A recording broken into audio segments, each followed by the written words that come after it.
Hello hi. అది ఏంటోనండి, greenery చూస్తే చాలు ప్రాణం లేచొచ్చేసిద్ది. సిటీలో పెరిగిన వాళ్ళకైతే చెట్లను చూస్తే ప్రాణం కొట్టుకుంటుందండి. నాకు కూడా చాలా ఇష్టం అనమాట, మా అమ్మకు కూడా అంతే.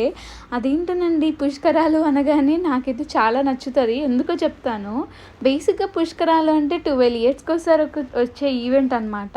ఇదేంటంటే ప్రతి ఒక్క నదికి ఎవ్రీ ఇయర్ వస్తుందన్నమాట, 12 ఇయర్స్ ఆఫ్ సైకిల్ కంప్లీట్ అయిన తర్వాత. సో ఈ ఇయర్ అయితే సరస్వతి నదికి పుష్కరాలు వచ్చాయి. అదేంటోనండి, లాస్ట్ మినిట్లో ప్లాన్ చేసుకుంటాం కాబట్టి పెంట అయిపోద్దేమో అక్కడికి వెళ్ళాక అని ఫుల్ టెన్షన్ పడిపోతాము. బట్ మొత్తానికైతే ఈసారి కూడా సక్సెస్ఫుల్గా కంప్లీట్ చేసుకొని అయితే వచ్చేసామన్నమాట హ్యాపీగా. ఒక సామెత ఉంటుంది కదా, నరుడి చూపుకి నాపరాయి అయినా కరగాల్సిందే, అలా అనమాట. ఏం లేదండి, మనం ఎంత మంచిగా ఉన్నా సరే చుట్టూ ఉన్న వాళ్ళకి మనం కొంచెం హ్యాపీగా ఉన్నామంటే చాలు, అది అస్సలు డైజెస్ట్ చేసుకోలేరు అనమాట. మన మీద కుళ్ళుకొని వస్తూ ఉంటారు.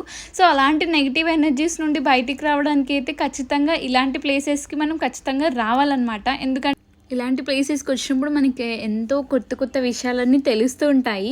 అండ్ ఇదైతే కాళేశ్వరం టెంపుల్ అనమాట.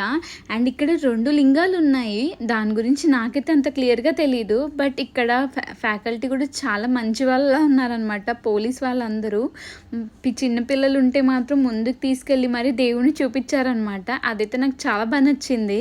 మొత్తానికి ఇక్కడైతే చాలా బాగా అనిపించింది. అండ్ నాకు 5 లెగ్స్ ఉన్న ఆవు కూడా కనిపించింది అనమాట. మీరు ఎప్పుడైనా చూసారా?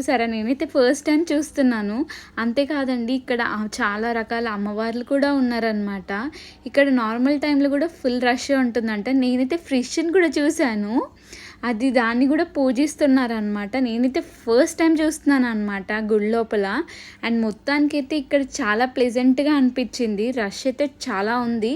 మేము లాస్ట్ మినిట్లో ప్లాన్ చేసుకున్నాం కాబట్టి కొంచెం ఇబ్బంది అయింది. సో మీరు కనుక నెక్స్ట్ టైం ప్లాన్ చేసుకుంటే కొంచెం ముందు ప్లాన్ చేసుకోండి. నెక్స్ట్ ఏ నదికి పుష్కరాలు వస్తున్నాయో కామెంట్